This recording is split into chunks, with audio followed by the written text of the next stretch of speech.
As melhores odds do mercado você encontra na KTO. E para ajudar o Futeboteco, a gente tem um link aqui na descrição para vocês. Acessa lá. Você se considera, Robson, apaixonado pelo jornalismo e teve algum momento que você já se decepcionou com o jornalismo?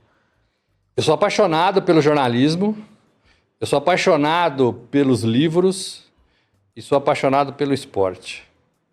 E eu consegui reunir essas três paixões na profissão.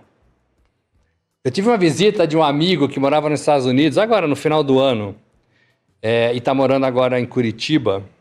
E o filho dele, pequeno, eu até dei um troféuzinho que eu tinha lá da Liga dos Campeões para ele, estava ali na minha estante, ele viu, ele adora futebol. E ele falou assim para mim, poxa, mas você é contratado para ver jogos? Ô pai, eu quero ser jornalista, né? O moleque achando que é... O moleque assim pequenininho, né? Vai Pô, eu quero isso também, né? Não é só isso, claro. A gente não é pago só para ver jogos, né? A gente enfrenta chuva e sol também, né? Poeira. Mas assim, eu consegui reunir essas três paixões. Eu me decepciono com profissionais que derrubam aqueles pilares que eu falei no começo para vocês. O pilar da apuração, o pilar da checagem, o pilar de escrever inverdades. Agora a gente chama de fake news, né? Antes a gente chamava de barriga. A barriga é uma coisa. Importante discernir. Barriga você errou. A fake news você errou de propósito. Exatamente. A barriga você errou porque você foi numa fonte que não era boa. Sim. Né? Você foi enganado. Sim. Né? Por uma fonte. E você tem que falar isso para ela. Você me enganou. Você me deu uma informação e não é verdadeira. Hoje eu não sei se os jornalistas fazem isso. Mas no meu tempo a gente fazia. E o cara recuava. E aí tem a fake news. Hoje que é diferente, que é você fazer propositadamente, né? Então, assim, essas coisas... Você repensa a profissão, né? Agora, é uma profissão ainda atraente, bonita. Eu costumo dizer que é a profissão que você tem o dever de se aproximar o máximo que você puder da verdade. Tem profissão mais bonita que essa? É bonito, uma definição bonita. Agora, muito. Você me perguntou aqui fora do ar como a gente faz para salvar um pouco esse jornalismo que hoje em dia, né, principalmente nessa nossa área do esporte, e ainda mais com essa questão que veio muito forte da internet, com todo mundo podendo ser jornalista sem precisar necessariamente ter o diploma ou ter esses preceitos básicos que você citou em seus respectivos canais, ainda mais nessa época do ano específica que o assunto principal é o mercado da bola, etc e tal. Então, o que pinta de barrigadas, vamos ser legal, vamos dizer que não são fake news, que são apenas barrigadas, e são barrigadas de muitos milhares de views, barrigadas de muitos milhares de dólares que geram nas suas respectivas monetizações. E a impressão que eu tenho é que os jornalistas não estão mais preocupados com a barrigada em isso tirar suas respectivas credibilidades. Mas pelo contrário, eles sabem que tem uma galera que vai voltar no dia seguinte e que vai continuar retroalimentando esse desejo meio maluco de se auto-enganar. Né? De acreditar no dia seguinte que uma notícia... Vai que, né? Vai que esse cara... Entendeu? E aí, existe um mercado para isso que tá meio que matando o jornalismo.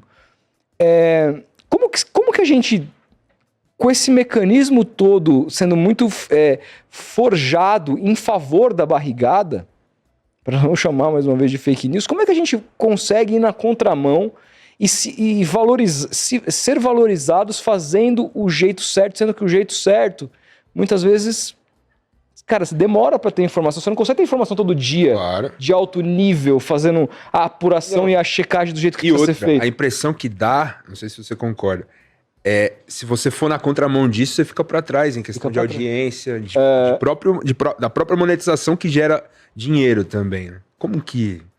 Então, gente, mas a nossa profissão é justamente essa. A nossa profissão é para checar a informação. A gente não faz outra coisa a não ser isso. Se a gente abandonar isso, a gente não é nada. Não é nada. A gente não é nada. A gente é um papagaio falante, né? Que ouve e fala no ar, né? É assim que funciona. É o que você falou, e eu concordo 100%. Você não consegue todo dia uma notícia, um furo, uma informação de venda e compra de jogador. Não é assim que funciona.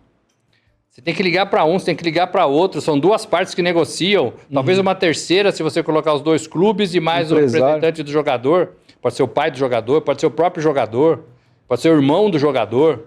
Você tem que tentar falar com essas pessoas. É difícil, é super difícil. Por isso que você tem que segurar. Agora, o jornalista tem que se sentir incomodado quando dá uma barrigada. Assim, eu posso chegar aqui e falar, ó, o Palmeiras vai contratar esse. O Santos vai contratar esse.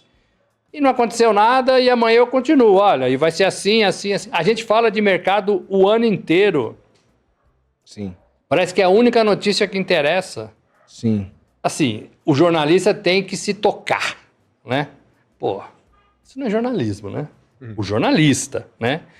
E o leitor, o ouvinte, o público de modo geral, o consumidor de conteúdo, também tem que se tocar, né, meu? Pô, eu fico ouvindo esse cara não acerta uma. Esse cara é de 10, ele acerta meia. É isso mesmo? Eu tô num grupo, por acaso, de alguns conselheiros de um clube de futebol. Me puseram lá, não sei como. E eu, para não aparecer o meu nome, eu não dei o ok. Ali, eu tô no grupo, entendeu? Mas a notícia chega. E os caras conversam. E eles ficam falando desse jornalista, desse jornalismo que coloca um no clube, outro no clube, um que saiu, outro que entrou, e não acontece absolutamente nada. O Palmeiras é um exemplo. O Palmeiras contratou... o Palmeiras tinha negócio com o Gabigol, contratou o Facundo Torres e contratou o Paulinho. E tem ali uma aproximação do Andréas Pereira. E são tudo casos públicos, né? Casos públicos, casos apurados, e casos assim, que não é assim. Hoje eu li que o Andréas está assinado, está contratado. Rapaz, eu não consegui confirmar isso. Não consegui confirmar. Eu não escrevi. Eu não publiquei. Não fiz nada, né? Não consegui. É isso. É isso. Não conseguiu, não conseguiu. Exatamente, entendeu? Cara. Mas assim, existem pessoas que precisam conseguir porque tem o seu canal e o cara vive do seu respectivo veículo. E esse é um problema. O jornalismo independente, é o que fez, por exemplo, a gente ter algum espaço. E eu sou grato ao jornalismo, aos veículos, como, por exemplo, o YouTube, que permitiu com que a gente ascendesse profissionalmente, etc e tal. Mas ele subverteu um pouco a ordem das coisas, né? Antigamente, bom, você foi editor de jornal. Eu imagino que se um repórter seu cravasse uma informação, que fulano assinou com alguém, que um clube contratou alguém, e você no dia seguinte tivesse que fazer uma errata, você ia chamar esse cara para uma reunião e não ia ser uma conversa doce. Você precisa cobrar, né? Você precisa cobrar. Mas quem que cobra esse cara que é dono do seu próprio canal e que o chefe dele é um público que é completamente inerte às barrigadas que esse cara faz? Mas deveria ser audiência. Deveria. Deveria ser o espírito dele de jornalista. Eu me incomodo quando eu erro. E a gente erra. A gente, às vezes, cai em armadilhas. Você já errou alguma que... Forte. Eu não lembro de ter errado uma forte. Provavelmente sim, eu já errei. Mas assim, eu vou contar uma história. Quando a CBF contratou o Leão como treinador, eu estava no Diário Popular, que depois virou Diário de São Paulo, foi comprado pela Globo e tal, virou Globo. Ninguém sabia que era o Leão, Emerson Leão, ele estava no Sport. Isso é 2001, né? Eu acho que é 2001, Faz tempo, hein, gente? Faz tempo. Aí, o que a gente fez? Eu trabalhei em conjunto com o repórter Aurélio Nunes. O que a gente fez? Eu liguei pro Leão. O Leão tem o mesmo telefone desde sempre. E ele atende. O Leão me falou, ainda não posso dizer que sou eu. Nossa. E desligou. Ainda não posso dizer que sou eu. Sou eu. Mas sou eu. Ainda não posso mas dizer não posso dizer. E desligou. Aí tentei outras vezes, ele não estava atendendo. O que a gente fez? O técnico ia ser apresentado na CBF, que era lá no Rio, No dia seguinte, ligamos para as companhias aéreas para saber se tinha um voo, uma vaga lá, um assento no nome de Emerson Leão do Recife para o Rio. Achamos uma passagem, Recife, Rio, 11 horas da manhã, Emerson Leão. Guardamos. Aí tinha que confirmar, né? Pode ser coincidência, ele pode estar indo para o Rio passear, sei lá, né? Aí nós ligamos para um dirigente do esporte, em off. Eu preciso dessa informação, a gente já tem isso, tem a passagem, tem o Leão falando isso, mas eu preciso de um sim para publicar. Ele falou, pode publicar. O Leão vai ser o técnico da seleção. Aí eu levei a notícia, eu era repórter, levei a notícia para o meu editor. 8 horas da noite, tempo do jornal e tal. Jornal Nacional, CBF vai anunciar novo técnico da seleção. E não fala do Leão, dá 2 outros nomes. Olha. E anunciar no dia seguinte. Era exclusiva sua, então. É. Aí o pessoal do jornal ficou com receio. Aí eles não bancaram o repórter. Não bancaram. Não bancaram. Aí a gente fez um título ali meio... não era, né, sei lá... Incisivo. Leão a caminho da seleção, alguma coisa assim. Mas a gente não bancou, entendeu? Leão é o novo técnico da seleção. E no dia seguinte... E aí não tinha internet e tal, ou se tinha, estava engatinhando. No dia seguinte, ninguém dorme direito, né? E no dia seguinte, a CBF anunciou o Leão. Ninguém sabia. E ninguém sabia, e o Jornal Nacional tinha dado 2 outros nomes, que não eram Leão. Então, assim, por que eu tô falando isso? Porque, assim, você tinha um cara falando, o Leão, ainda não sou eu. Não falou que era, mas também não falou que não era, né? Você tinha um voo do cara do Recife para o Rio, sede da CBF, e você ainda não tinha o sossego da alma de falar, não, pode bancar. Hoje, eu não sei como a gente trataria essa informação, entendeu? Na hora que você ligou pro Leão e ele dissesse assim, olha, eu não posso falar que sou eu, já tava no vídeo. Tava no ar já. Tava no ar. Então. É isso. Mas É você isso. tem que Aí ter você cuidado falaria com a o notícia. 99% Então, certo. mas amanhã a CBF anuncia outro cara. E aí? Então... Você tem que se incomodar, Então, você não pode tocar sua vida do mesmo jeito. Mas, o Rob, sabe o que eu acho que isso tem a ver, assim? Porque antigamente, sei lá, tentando imaginar com a cabeça desses caras. Eu sou o repórter, foi em que veículo isso? No Estadão. Não, Diário Popular. Foi no Diário Popular, tá. Então eu sou repórter, tô com essa informação, liguei pro Leão e tal.